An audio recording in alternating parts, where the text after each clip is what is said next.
मैं हूं प्रेम कुमार। आपका स्वागत है।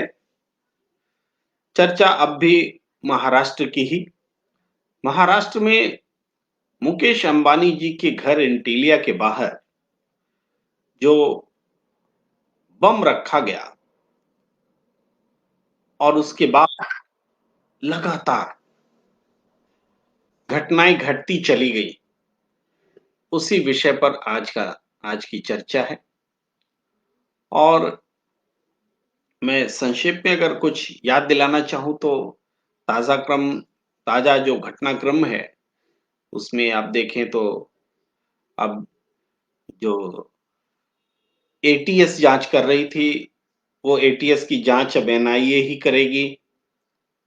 और देवेंद्र फडणवीस जी ने गृह सचिव से मिलकर के एक दिन पहले ही वो 6 GB का डेटा दिया है, जिसमें कि टेलीफोन कॉल्स हैं। वो प्रशासनिक अधिकारी रश्मि शुक्ला जी के आ, ने उनको एक जानकारी सरकार को दी थी कि किस तरह से ट्रांसफर पोस्टिंग का धंधा चल रहा है। वो उसका ही उसी बातचीत का वो टुकड़ा देवेंद्र फडणवीस जी के पास है। और गृह मंत्री देशमुख के इस्तीफे को लेकर स्थिति अब भी साफ नहीं है। आमतौर पर इस इस्तीफे को नकार दिया गया है एनसीपी प्रमुख की ओर से, और मुख्यमंत्री ने कोई फैसला नहीं लिया है। लेकिन विभागों के बदले जाने के कयास लगाए जा रहे थे। हर तरह से ये मामला गर्म है। मैं ये बताना चाह रहा हूं, क्या हम सबको इस पर ध्यान देने की जरूरत है कि मूल मूल बात क्या थी। मूल बात थी कि मुकेश अंबानी जी के घर के बाहर, जिस घर का नाम एंटीलिया है, बम बम से भरी हुई स्कॉर्पियो रखी गई थी। वो बम फटा नहीं, लेकिन इसका मतलब ये ना सोचिए कि मैं चाह रहा था कि फट जाता। मेरे चाहने या नहीं चाहने से वो न फट सकता है न फट सकता था। लेकिन ये तो फैक्ट है कि वो बम फटा नहीं, और ये भी फैक्ट है कि वो बम फटने के लिए रखा नहीं गया था। दोनों ही बातें सच है। बम फटने के लिए नहीं रखा गया। तो आखिर इस घटना की जरूरत क्या थी, किसको थी, किस लिए थी? ये बड़ा सवाल बना हुआ है, क्योंकि इस घटना के बाद घटनाओं की पूरी श्रृंखला है। ट्रांसफर पोस्टिंग के धंधे की जांच की मांग है। गृह मंत्री पर 100 करोड़ वसूली कराने का आरोप है। और भी बहुत सारी बातें आती जाएंगी, आप देखते चलिए। लेकिन एंटीलिया के सामने जो बम था, उस मामले की जांच ठीक उसी पैटर्न पर चलेगी जिस पैटर्न पर सुशांत सिंह राजपूत केस की जांच चली थी। याद कीजिए, सेम पैटर्न। सुशांत सिंह राजपूत का केस भी मुंबई पुलिस से छीन करके राष्ट्रीय जांच एजेंसी को दी गई। उसके बाद उसमें नारकोटिक्स आ गया। तमाम लोगों के घर में, फिल्म इंडस्ट्री के नामचीन लोगों पर छापे पड़ने लगे। एक के बाद एक नाम आए, हंगामा उठा। पूरी मुंबई नगरी नशे में डूबी हुई है। अब तो लगता है सब ठीक हो गया। अब मुंबई से नशा लगता है खत्म हो गया। लेकिन उन दिनों को याद कीजिए। वो रिया चक्रवर्ती का मामला, तमाम तरह की ऑक्सिलियरी केसेस, यानी मेन केस से छोड़ करके उस पर डिपेंडेंट केसेस, या डिपेंडेंट भी नहीं बोलेंगे, ऑक्सिलियरी ही सही शब्द है कि ऑक्सिलियरी केसेस पैदा किए गए। और उन केसेस के इर्द गिर्द उद्धव सरकार पर लगातार दबाव बनाए रखा गया। लेकिन हासिल क्या हुआ? हासिल कुछ भी नहीं हुआ। कुछ भी नहीं हुआ। उसी केस में वो टीआरपी घोटाला भी सामने आया, अर्नब गोस्वामी जी भी आए, सब कुछ हुआ। लेकिन मूल केस जो था सुशांत सिंह राजपूत का केस, अभी तक उस मामले में कोई प्रगति सामने नहीं आई है सबके साथ। बिहार का चुनाव भी था, वो निपट गया उसी बहाने। तो ये मामला भी उसी पैटर्न पर बढ़ रहा है। जो मूल केस है एंटीलिया के सामने बम रखना, उस मूल केस को छोड़कर बाकी कई तरह के केसेस खड़े किए जा रहे हैं और उन सब का मकसद उद्धव सरकार को डी एस्टैब्लिश करना है, डीफेम करना है और सिर और बदनाम, ये इसका मकसद है। तो आप कह सकते हैं मैं इतने दावे से कैसे कह रहा। देखिए, अपने दावे का एक, अपने विश्लेषण का एक विश्वास होता है। ये जो केस हुआ एंटीलिया के सामने बम से लदी गाड़ी रखने का, जिलेटिन छड़ वाली गाड़ी रखने का, ये मुकेश अंबानी जी के घर के बाहर हुआ। जिनके घर के बाहर हुआ उनका कोई कंप्लेन आया?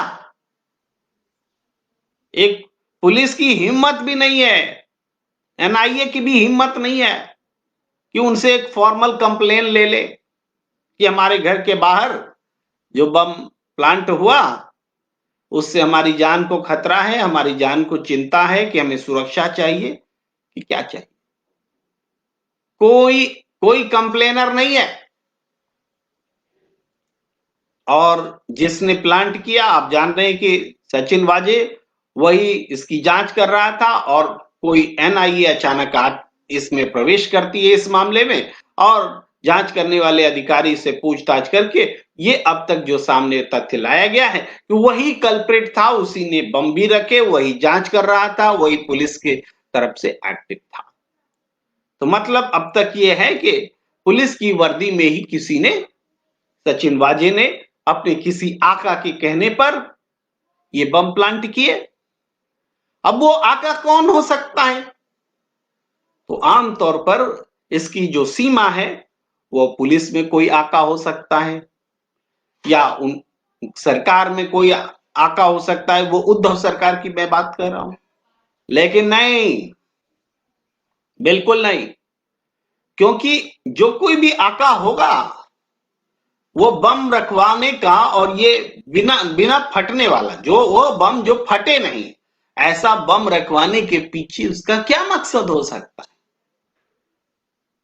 भाई मकसद तो परमवीर सिंह जी के सामने के मुख से रखवा दिया गया कि वो 100 करोड़ की वसूली का टारगेट।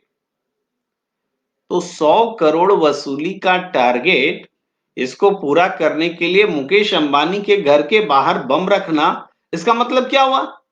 मुकेश अंबानी से रंगदारी वसूलने की कोशिश। मैं तो बारंबार कहता हूं कि इस देश में किसकी औकात है जो मुकेश अंबानी से रंगदारी वसूल ले? किसकी औकात है? ये मोटिव तो हो ही नहीं सकता, क्योंकि देश के बड़े बड़े क्रिमिनल हो, बड़े बड़े कुख्यात पॉलिटिशियन हो या सारा नेक्सस हो, किसी में इतनी ताकत नहीं है कि वो मुकेश अंबानी से रंगदारी मांग सके। तो जिनको यकीन होगा कि रंगदारी मांगी जा सकती है, वो यकीन करें कि मुकेश अंबानी से कोई रंगदारी या एक्सटॉर्शन करने के लिए वहां बम प्लांट कर रहे थे। लेकिन यह सच्चाई नहीं है, सच्चाई हो ही नहीं सकती। सच्चाई है कि उद्धव सरकार को कैसे अस्थिर किया जाए, कैसे बदनाम किया जाए। मैं ये नहीं कहता कि जो तथ्य आ रहे हैं वो सबके सब गलत ही है, सरकार ईमानदारी से ही चल रही है, ये भी मैं नहीं कहता, पुलिस महकमा भ्रष्ट नहीं है, ये भी मैं नहीं कहता, तमाम चीजें हैं। लेकिन ये पहले भी भ्रष्ट था और आने वाले समय में भी ऐसा कोई चमत्कार हमें नहीं दिखता कि उद्धव सरकार की जगह कोई दूसरी सरकार आ जाए तो वो भ्रष्ट से ईमानदार हो जाए। सवाल है कि ये जो भ्रष्ट प्रैक्टिस हैं, इन प्रैक्टिसेस का इस्तेमाल पॉलिटिकल मोटिव को पूरा करने के लिए किया जा रहा है। और एंटीलिया केस वो शुरुआत था, आरंभ था, प्रारंभ था, लेकिन एंटीलिया केस के बाद एक के बाद एक, क्षमा कीजिए, क्षमा कीजिए, हाँ जी, नमस्कार, नमस्कार, बहुत बढ़िया हूं। इंडिया न्यूज पर ना, तो बिल्कुल मैं सचिन वाजे का ही मसला है, मैं इसी विषय पर फेसबुक लाइव पर हूं और आपका फोन कॉल है कोश जी। तो मैं लाइव में ही बता रहा हूं कि इंडिया न्यूज से सचिन वाजे वाले मामले पर ही मुझे कल सुबह 10 बजे डिबेट के लिए बैठने को निमंत्रण है और मैं निमंत्रण स्वीकार करता हूं। धन्यवाद, धन्यवाद, धन्यवाद। तो मैं अपनी बात को आगे बढ़ाता हूं कि ये पूरा प्रकरण जो है इसको आपको हमको समझना पड़ेगा कि आखिर इस एंटीलिया मामले में कोई एफआईआर उस व्यक्ति के द्वारा क्यों नहीं दर्ज किया जाता जिनका वो मकान है। वो देश के बड़े उद्योगपति हैं, अरबपति हैं, नामचीन हैं, मुकेश अंबानी हैं। वो उन्होंने क्यों नहीं कोई शिकायत दर्ज कराई, और बगैर शिकायत दर्ज कराए हुए उनकी ओर से एनआईए जांच कर रही है। न राज्य सरकार ने ऐसी जांच की मांग की, न पुलिस ने मांग की, लेकिन एनआईए आ गए बिना डिमांड के ये जांच करने के लिए। अब मकसद समझ में आ रहा है? वो बम जो फटा नहीं, उसकी वो केस जिसकी शिकायत नहीं हुई, उसकी जांच करने के लिए, और जिनसे अपेक्षा थी, जिनको शिकायत करना चाहिए था, उन्होंने भी शिकायत नहीं की, फिर भी उनके बिहाफ में देश की सबसे बड़ी जांच एजेंसी एनआईए आ गई। मैं कहता हूं कि इस घटना से 1 महीने पहले दिल्ली में भी तो बम फटा था और नरेंद्र मोदी जी का काफिला वहां से गुजरा था थोड़ी देर पहले। प्रधानमंत्री की सुरक्षा, थोड़ी दूर पर बीटिंग रिट्रीट समारोह हो रहे थे, इजरायली दूतावास था, जिंदल हाउस था जहां बम फटा। तो यह सुरक्षा क्या अहमियत नहीं रखती थी? रखती थी। लेकिन इस जांच के बारे में क्या आपको कुछ पता है? इस जांच के बारे में क्या दिल्ली का पुलिस कमिश्नर, कोई सचिन वाजे यहां दिल्ली में किसी किस्म की कोई जांच, वो कौन था कल्प्रिट? नहीं आया ना, सामने नहीं आया, बवाल नहीं मचा, कोई पॉलिटिकल गोल यहां नहीं था। लेकिन वहां पॉलिटिकल गोल था। यहां दिल्ली में बम फटा था, मुंबई में बम नहीं फटा, और नहीं फटने के पीछे एक ऐसा बम जो नहीं फटने के लिए ही प्लांट किया गया था। तो उसके मकसद के पीछे नहीं जाएंगे। ये मकसद क्या क्या एक्सटॉर्शन और तमाम दूसरी चीजें होंगी कि इस बहाने उद्धव सरकार के एक एक डिपार्टमेंट में एक एक मंत्री को, एक एक अधिकारी को पूछताछ के बहाने डिस्टर्ब किया जाए, तंग किया जाए, काम करने नहीं दिया जाए, कभी झूठ के सहारे, कभी सच के सहारे एक के बाद एक शिगोफे सामने आए। क्या इस देश में डबल इंजन की ही सरकार को इजाजत है? तमाम डबल इंजन की सरकारें ईमानदार और पारदर्शी और स्वच्छ हैं, और जहां कहीं भी विरोधी की सरकार होगी आप बर्दाश्त नहीं कर सकते। ये क्या हो रहा है इस देश में? ये क्या हो रहा है? बम प्लांट करके क्या एनआईए को लगाया जाएगा? ये बात बार बार कही जा रही है कि सच तो एक दिन सामने आएगा ही, सच तो सामने आ ही जाता है, लेकिन हर मुंह से इस बात के अलग अलग मायने होते हैं। जब भारतीय जनता पार्टी के लोग ये कहते हैं तो वो सचिन वाजे का सच सामने आ जाने को सोचते हैं कि खुलासा हो गया। अरे इस मामले में जो असली सच है जिस दिन सामने आएगा उस दिन खुलासा होगा। अभी तो सच छिपाया जा रहा है, छिपाया जा रहा है सच। अभी तो उद्धव सरकार को निशाना बनाया जा रहा है। 3 दलों की सरकार है, उनके बीच खटपट हो सकती है, उसकी संभावना रह सकती है।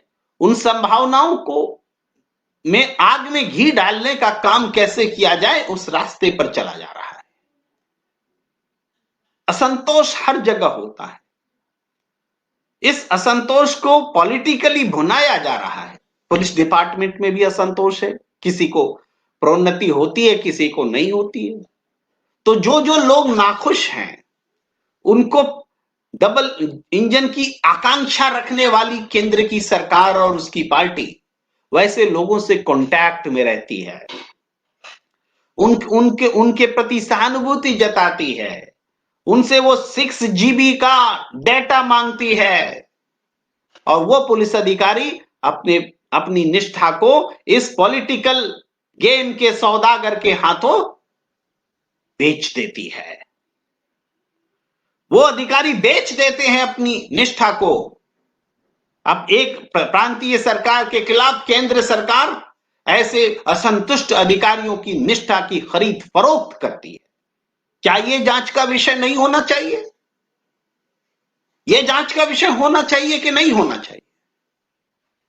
कैसे देवेंद्र फडणवीस के पास में वो डेटा पहुंच रहा है जो अधिकारियों के ट्रांसफर पोस्टिंग का मामला?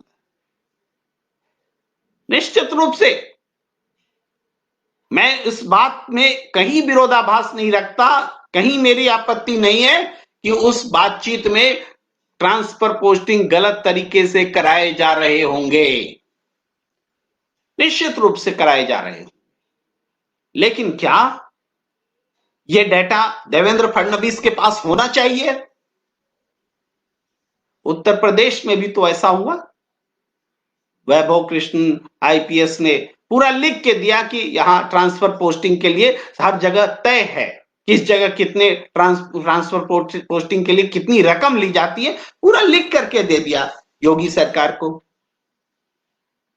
अब क्या योगी सरकार ने कुछ किया क्या? मैं ये नहीं कहता कि इसलिए उद्धव सरकार को भी नहीं करना चाहिए, लेकिन पैमाने दो क्यों हैं? यहां कोई क्यों नहीं वैभव कृष्ण से वो आंकड़े लेकर के गृह सचिव के पास पहुंचता है? क्योंकि यहां के विपक्ष में वो मोल भाव, उस असंतोष को खरीदने की क्षमता नहीं है। तो जिनके पास दौलत होगी, ताकत होगी, वही असंतोष को अपने राजनीतिक फायदे के लिए खरीद फरोख्त करेगा, इस्तेमाल करेगा। यही हो रहा है। मैं कहूंगा कि यह हर क्षेत्र में हो रहा है, चाहे वो प्रशासन हो, चाहे वो जुडिशियरी हो। जुडिशियरी में भी असंतोष का इस्तेमाल राजनीतिक सत्ता अपने लिए कर रही है और खुलेआम कर रही है। इस विषय पर बोलने के से पहले कुछ मर्यादाएं हैं जिसका पालन हमें करना पड़ता है, लेकिन जरूरत पड़ेगी तो वो भी हम बता देंगे कि सरकार ऐसा करती है। आप पॉलिटिकल पार्टी में, किसी पार्टी में असंतुष्ट हो जाते हैं, खुश हो जाती है, G23 बन गया और फिर उस पार्टी को कैसे बदनाम किया जाए, उसको कैसे तोड़ा जाए, उसमें जुट जाती है। असंतोष को राजनीतिक रूप से भुनाने का प्रयास हर स्तर पर किया जा रहा है, और यह चीज महाराष्ट्र में खुल करके देखने को मिल रहा है। मैं फिर से वापस आता हूं एंटीलिया केस पर। अरे एंटीलिया केस पर बम प्लांट हुआ था, उसका क्या हुआ? उस मामले में क्या प्रगति हुई? इस मामले में प्रगति होने के बजाय तरह तरह के नए नए केस उखाड़े जा रहे हैं और कहा जा रहा है कि हमने ये कर लिया, हमने वो कर लिया, हमने वो कर लिया। एंटीलिया केस की बुनियाद ही यही है कि उद्धव सरकार को डिस्टेबल किया जाए, इसीलिए ऐसे नहीं फटने वाले बम प्लांट किए गए। इसका मकसद कहीं से किसी को नुकसान पहुंचाना रहा हो, ऐसा सामने नहीं आता, अभी तक नहीं दिखा। अब किसी को दिखा हो तो बताए। तो इस चर्चा को मैं यहीं विराम देता हूं। बातचीत अलग अलग विषयों पर जारी रहेगी।